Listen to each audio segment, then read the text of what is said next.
Kuasa hukum dari kantor hukum Faisal Wan SHMH and Partner meyakini kasus asusila yang menimpa kliennya Muhammad Soleh alias Soleh adalah kasus yang terkesan dipaksakan. Hal ini ditegaskan David Sodrajagugu SHMH, Agung Saputra SH, dan Efrianto Samosir SH dari kantor hukum Faisal Wan SHMH and Partner di Kota Tebing Tinggi pasca persidangan kasus dugaan asusila yang menimpa Muhammad Soleh alias Soleh 64 tahun di Pengadilan Negeri Simalungun, Sumatera Utara dilangsungkan. Menurut kuasa hukum dari kantor Faisal Wan SHMH and Partner, perkara terdakwa M. Soleh terkesan dipaksakan oleh JPU Suci Parhadila SH untuk disidangkan pada Selasa 11 Februari 2025 lalu pada pukul 13 WIB.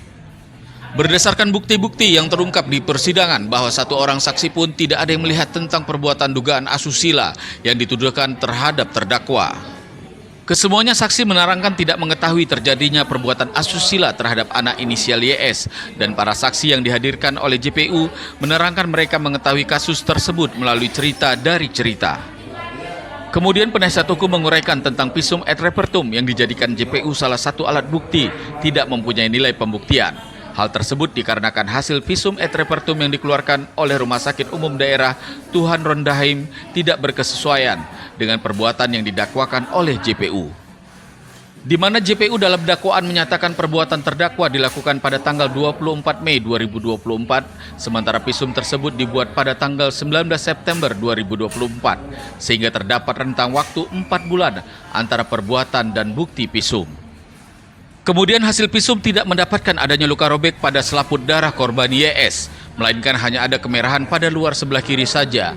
Kemudian berdasarkan keterangan ahli forensik Dr. Reinhard John Davison Esket dan Dr. Maruahal C. Sinaga, jika hasil visum yang terdapat hanya kemerahan itu tidak merupakan perbuatan yang lama, melainkan perbuatan yang baru.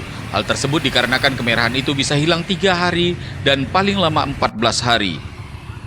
Dan berdasarkan bukti-bukti yang terungkap di persidangan, JPU tidak dapat mempertahankan dakwaannya dan tuntutan JPU tidak mempunyai dasar nilai pembuktian, dan penasihat hukum terdakwa berkeyakinan kliennya dapat dibebaskan dari jeratan hukum. Lebih baik membebaskan 1000 orang yang bersalah daripada menghukum 1 orang yang tidak bersalah.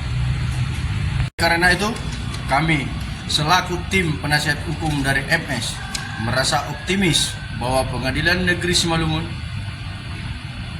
dapat menilai bukti-bukti yang diajukan selama persidangan, baik bukti dari penuntut umum maupun bukti dari penasihat hukum terdakwa, yang dimana berdasarkan fakta persidangan kita telah menyaksikan proses persidangan dengan berjalan dengan baik beserta keterangan-keterangan ahli yang dihadirkan oleh jaksa penuntut umum maupun penasihat hukum terdakwa telah didengarkan di persidangan.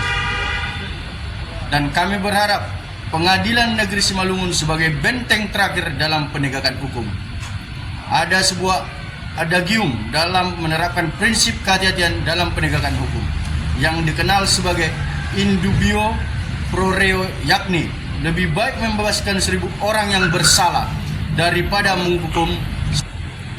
Kemudian, mengapa surat dakwaan tersebut tidak benar?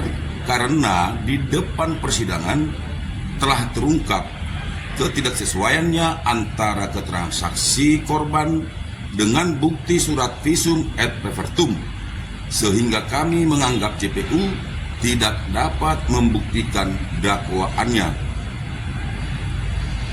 Masyarakat hukum juga mengetahui apakah bisa seseorang dihukum hanya dengan keterangan dari korban saja?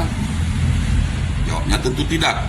Di mana dalam pasal 183 KUHP ditentukan bahwa seseorang dapat dihukum apabila terdapat sekurang-kurangnya 2 alat bukti, sehingga terdakwa MS tidak dapat dihukum hanya dengan 1 alat bukti, yakni hanya dengan keterangan 1 orang saksi saja.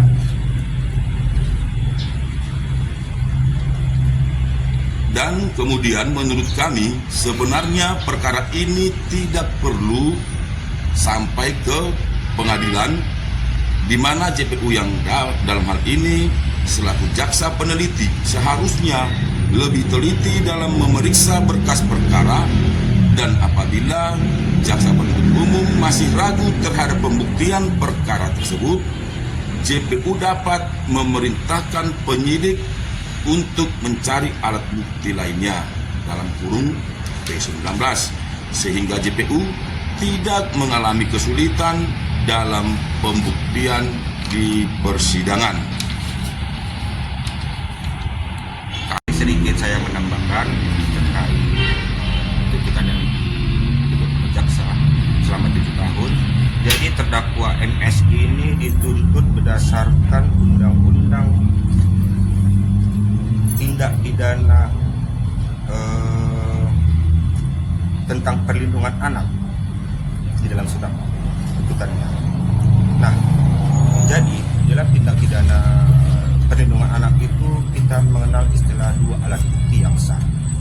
Nah, sementara dalam persidangan jaksa penuntut umum itu tidak dapat membuktikan apa yang menjadi dasar didakwanya oleh atau dituntutnya oleh terdakwa MS, sehingga menurut kami, hemat kami sebagai penasihat hukum yang tadi telah dijelaskan oleh rekan kita, bahwa visum et repertum yang ditunjukkan oleh rekan kita jaksa, maka kami menduga itu visum yang dibuat-buat, artinya cacat, sehingga tuntutan yang dituntut oleh jaksa terhadap klien kami, terdakwa MS, tidak terbukti telah melanggar perbuatan tentang perlindungan anak. Terkait hal ini, tim GenewsTV.id mencoba mengkonfirmasi kepada pihak Kejaksaan Simalungun, Jaksa Suci Parhadila SH yang sampai saat ini belum dapat ditemui untuk memberikan keterangan kepada awak media yang datang. Dari Kabupaten Simalungun, Sumatera Utara, tim GenewsTV.id memberitakan.